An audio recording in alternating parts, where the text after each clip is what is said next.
Assalamualaikum warahmatullahi wabarakatuh. Halo semuanya, bagaimana kabarnya? Semoga sehat selalu. Teman-teman, nama aku Putri Nuraini dari Institut Ummul Qura Al-Islami, jurusan Manajemen Pendidikan Islam. Teman-teman, di video kali ini kita akan membahas mengenai supervisi. Sebelum kita membahas mengenai pembahasan supervisi, jangan lupa untuk like, subscribe, and comment demi kemajuan kita bersama. Sebelum kita membahas lebih dalam mengenai supervisi, alangkah baiknya kita mengenal dulu apa sih itu supervisi. Kata supervisi berasal dari bahasa Inggris supervision yang berarti pengawasan. Orang yang melaksanakan pekerjaan supervisi disebut dengan supervisor. Supervisi adalah sebagai bantuan dan bimbingan kepada guru dalam bidang instruksional, belajar, dan kurikulum dalam usahanya untuk mencapai tujuan sekolah. Adapun fungsi supervisi, yang pertama mengkoordinasikan semua usaha sekolah, dan yang kedua memperluas pengalaman guru, yang ketiga memberi fasilitas dan penilaian terhadap guru. Adapun jenis supervisi, yang pertama supervisi umum. Yang dimaksud dengan supervisi umum di sini adalah supervisi yang dilakukan terhadap pekerjaan yang secara tidak langsung berhubungan dengan kegiatan-kegiatan untuk membantu berjalannya pembelajaran, seperti supervisi terhadap kegiatan pengelolaan administrasi kantor. Yang kedua, supervisi pengelolaan keuangan sekolah atau kantor pendidikan. Dan yang kedua, supervisi pengajaran ialah kegiatan-kegiatan kepengawasan yang ditunjukkan untuk memperbaiki kondisi-kondisi baik personal maupun material yang memungkinkan terciptanya situasi belajar mengajar yang lebih baik demi terciptanya tujuan pendidikan. Yang ketiga yaitu supervisi klinis. Dikatakan supervisi klinis karena prosedur pelaksanaannya lebih ditekankan kepada mencari sebab atau kelemahan yang terjadi di dalam proses belajar mengajar, dan kemudian secara langsung pula diusahakan bagaimana cara memperbaiki kelemahan atau kekurangan tersebut. Adapun teman-teman, untuk supervisi dalam perspektif Islam, yang pertama akuntabilitas, yaitu tanggung jawab terhadap amanah sebagai pemimpin. Dalam supervisi, pendidikan dikenal dengan prinsip akuntabilitas, yaitu segala sesuatu yang ditugaskan pada seseorang pendidik atau supervisor, termasuk amanah dari Allah Subhanahu wa Ta'ala maupun dari orang tua serta didik yang suatu saat akan dimintai pertanggungjawaban dalam pelaksanaan tugasnya. Hal tersebut sesuai dengan hadis Nabi, setiap kamu adalah pemimpin dan setiap kamu akan dimintai pertanggungjawaban terhadap apa yang kamu pimpin. Dan yang kedua yaitu edukatif, berbuat yang terbaik dalam tugas kepemimpinan. Salah satu hadis Nabi yang berkaitan dengan supervisi pendidikan yaitu yang artinya dari Umar radhiyallahu anhu, juga dia berkata, ketika kami duduk di sisi Rasulullah SAW, suatu hari tiba datanglah seorang laki-laki yang mengenakan baju putih dan berambut sangat hitam.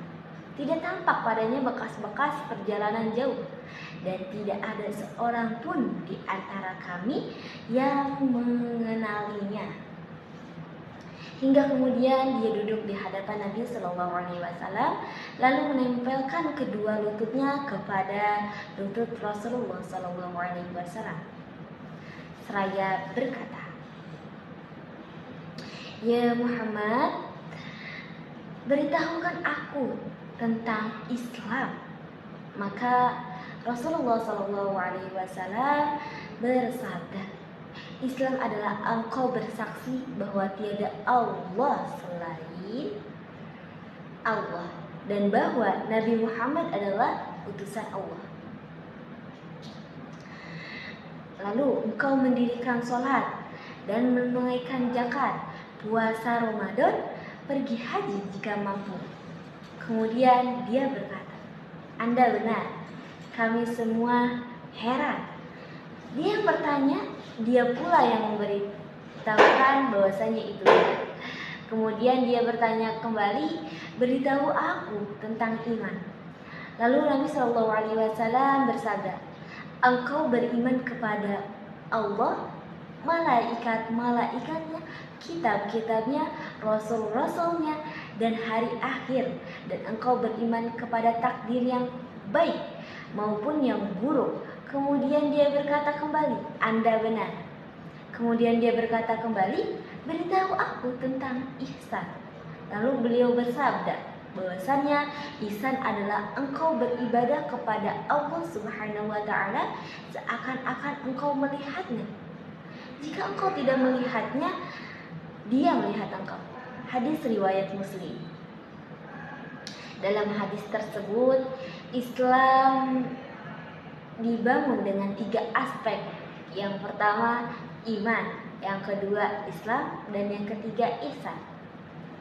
Iman menyangkut aspek teologi, sedangkan Islam menyangkut aspek syariat atau beribadah. Yang terakhir adalah ihsan yang menyangkut aspek akhlak. Lalu dalam penjelasan hadis tersebut, definisi ihsan adalah engkau beribadah kepada Allah seakan-akan engkau melihatnya. Jika engkau tidak melihatnya, maka dia melihat engkau. Setiap langkah maupun napas kita akan selalu diawasi oleh Allah Subhanahu wa taala.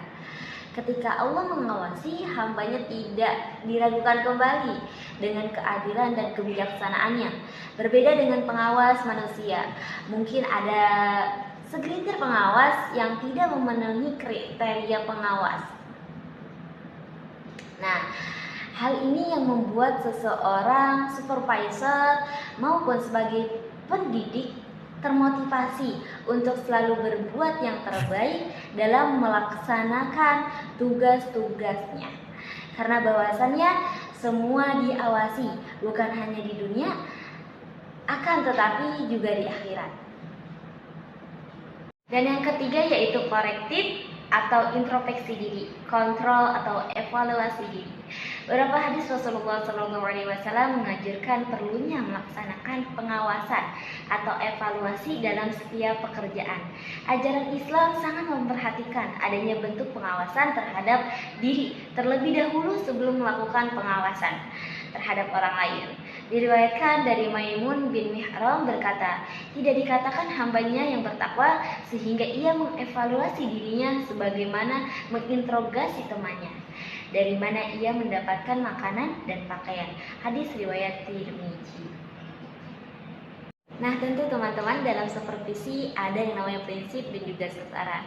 Baik, di sini saya akan menjelaskan prinsipnya terlebih dahulu. Prinsip yang pertama yaitu prinsip ilmiah, yaitu kegiatan supervisi dilaksanakan berdasarkan data objektif yang diperoleh dalam kenyataan pelaksanaan proses belajar mengajar. Lalu setiap kegiatan supervisi dilaksanakan secara sistematis, berencana atau kontinu. Dan yang kedua yaitu prinsip demokratis. Prinsip demokratis ini berdasarkan hubungan kemanusiaan yang akrab dan kehangatan sehingga guru-guru merasa aman untuk mengembangkan tugasnya. Prinsip demokratis yaitu prinsip yang menjunjung tinggi asas musyawarah dengan penuh rasa kekeluargaan yang kuat. Hal ini sebagaimana ditegaskan Allah Subhanahu wa taala dalam surat Ali Imran ayat 59 yang artinya, maka berkat rahmat Allah Subhanahu wa taala engkau berlaku lemah lembut terhadap mereka. Sekiranya engkau bersikap keras dan berhati kasar, tentulah mereka menjauhkan diri dari sekitarmu. Karena itu maafkanlah mereka dan mohonkanlah ampunan untuk mereka, dan musyawarahlah dengan mereka dalam urusan itu. Kemudian apabila engkau telah membulatkan tekad, maka bertakwalah kepada Allah Subhanahu wa taala. Sesungguhnya Allah mencintai orang-orang yang bertakwa. Lalu teman-teman, yang ketiga ada yang namanya prinsip kerjasama. Lebih terfokus untuk mengembangkan usaha, memberi support, mendorong, menstimulasi guru sehingga mereka merasa tumbuh bersama. Seringkali ditekankan dalam Al-Quran maupun Sunnah kesadaran untuk bekerja sama dalam suasana kekeluargaan. Nah, merupakan orientasi sosial Islam sebagaimana dicontohkan Nabi besar Muhammad SAW. Karena bekerja sama dalam kebaikan atau beramal soleh adalah kewajiban dan diatur oleh hukum Islam. Hal ini sebagaimana ditegaskan Allah Subhanahu wa taala dalam surat Al-Maidah ayat 2. Dan tolong menolonglah kamu dalam mengerjakan kebajikan dan bertakwa, dan janganlah tolong menolong dalam berbuat dosa dan permusuhan. Bertakwalah kepada Allah Subhanahu wa taala, sesungguhnya Allah sangat berat sisaannya. Lalu yang keempat yaitu prinsip konstruktif dan kreatif. Nah, yang keempat yaitu prinsip konstruktif dan kreatif. Setiap guru akan merasa termotivasi dalam mengembangkan potensi kreativitas. Kalau supervisi mampu menciptakan suasana kerja yang menyenangkan, bukan dengan cara-cara yang menakutkan. Di samping prinsip tersebut, prinsip pendidikan dapat membedakan atas prinsip positif dan juga prinsip negatif. Lalu dalam supervisi ada yang namanya pendekatan. Yang pertama, pendekatan direktif. Supervisi memberikan arahan sehingga pengaruh perilaku supervisor lebih dominan. Contoh, menjelaskan, mengarahkan, dan memberi contoh. Dan yang kedua yaitu pendekatan non-direktif. Menentukan perbaikan pada dirinya sendiri. Supervisor hanya membantu mendorong agar mampu mengembangkan kemampuan dan kreativitasnya. Contoh, mendengarkan, menjelaskan, dan memberikan penguatan. Bagaimana teman-teman? Apakah paham? Nah, teman-teman, sekilas adalah mengenai supervisi. Apabila ada yang perlu ditanyakan, silakan di kolom komentar. Terima kasih telah menonton. Assalamualaikum warahmatullahi wabarakatuh.